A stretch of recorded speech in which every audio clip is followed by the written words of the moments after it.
It started with a quiet phone call on a cold morning. A man walking by the Vistula River in Kraków found something in the grass that did not belong there. He thought at first it might be lost clothing or a package. Then he saw a small handbag and, close by, signs that someone had been hurt. He ran to call the police. People would later say they felt the city hold its breath. The story that followed was one of the most shocking crimes in Poland, and it would make headlines around the world. The name on every news report was the same: Katarzyna Zowada. When the police arrived, they treated the place like a scene that must be kept safe. Officers put up tape across the grass. Forensics people wore gloves and slow, careful steps. They looked for tiny clues: bits of cloth, footprints, a hair caught on a branch. A photograph was taken of everything before it was touched. Families and neighbors watched from a distance.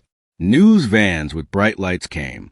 People whispered and tried to understand how something so terrible could happen in a city where people walked dogs, bought bread, and met friends for coffee. Katarzyna was a young woman. She liked music and friends. She studied and had plans for the future. People who knew her said she smiled easily and loved to talk about what she hoped to do. She had family who missed her even before the police had answers. When the police explained that she had died, many people felt both sad and angry. Sad because her life was ended. Angry because the news said the way she died was cruel and puzzling.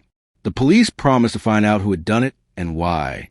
That promise was the first light for people who wanted justice. Detectives worked quickly. They went to the places Katarzyna had been before she disappeared. They spoke to friends and classmates. They checked the phones and computers they were allowed to look at. They asked simple questions. Where were you the last time you saw her? Did she plan to meet anyone? Did she mention problems or strange people? Sometimes the answers were small and quiet, a place she liked to sit, a song she hummed. And sometimes the answers were sharp, like a memory that would not leave. At every step, the police used tools that helped solve many cases. They looked for DNA, tiny pieces of hair, skin, or other traces that can tell whose body was close to a place. They gathered prints and took photographs of anything that might lead to a person who could be responsible. They asked for help from other cities, and sometimes from experts who know how to read a scene like a book. Time matters a lot in these searches. The sooner the investigators can collect clues, the better their chance to solve the case. People felt the mystery, like a knot. The story spread in cafes and on buses. What happened? Who could do such a thing? The press wrote long stories about how the crime shocked the city and the country. Some writers called it the most disturbing crime in Poland in many years. That description frightened many readers, and it made more people want answers. Family members of Katarzyna stood at microphones and asked for help. If anyone knows something, please tell the police, they said. Their faces were tired. Their voices were strong, because they needed the truth. As the days passed, the investigation brought up more questions. Forensics lab tests can take time. Scientists in white coats worked late into the night, checking samples carefully. Sometimes tests say a name can be connected to a place. Sometimes they say they cannot. The detectives followed each small lead: a person who saw a car parked by the river, a store that sold something remembered by a friend, a camera that had recorded a shadow on a street. It was a game of patience and attention. And in these games, the winners are usually the ones who watch details when others glance away. One of the first big breaks came when police found a small item that did not match anything around the river. A button, a piece of fabric, a wrapper, something that could be traced to a shop, a brand, or a person. It is amazing how often a tiny thing can make the path forward. Supplies come from places, and places keep records. Someone always remembers who bought what. The detectives follow that thread. It led them to names, and names lead to questions. When police interviewed people, some were helpful, some were scared, and a few tried to hide information. Hiding things makes investigators more curious, not less. The story of Katarzyna also pulled in people who study the way criminals think. They looked at what happened and tried to see the pattern. Was this a crime of opportunity? Someone who met her and did something terrible? Or was it planned, with a person watching and waiting? Patterns can tell a lot. They can show whether a person acted alone or whether other people were involved. In many frightening cases, the most important clue is understanding whether the act was sudden or planned. That helps the detectives decide where to look next. There were also confusing moments. Some early rumors did not match the facts. In busy news cycles, someone might say the wrong thing, and it travels fast. That made the detectives careful and the family upset. The police would not and could not say everything out loud because it could spoil the chance to catch the person who did it. They kept certain details private while they checked the evidence. That secrecy felt like a wall to those wanting answers, but it was a necessary wall to keep the investigation strong. As the case moved forward, the police named a suspect, someone they believed might have been involved. They could not say everything yet, but they had reasons to think this person mattered to the story. The moment a suspect is named, many things change.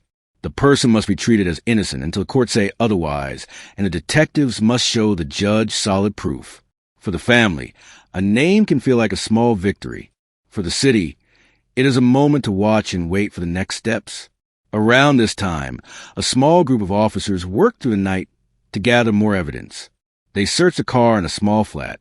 They found things that gave them pieces of the puzzle. Phone records that showed where people were, items that matched the little clue found by the river, and a message that suggested a meeting. Each piece was not proof on its own, but together the pieces can make a strong case. Detectives often say it is like building a picture from many tiny tiles. One tile may look empty, but when you place many tiles together you see the form. The suspect was questioned. He answered some questions and refused others.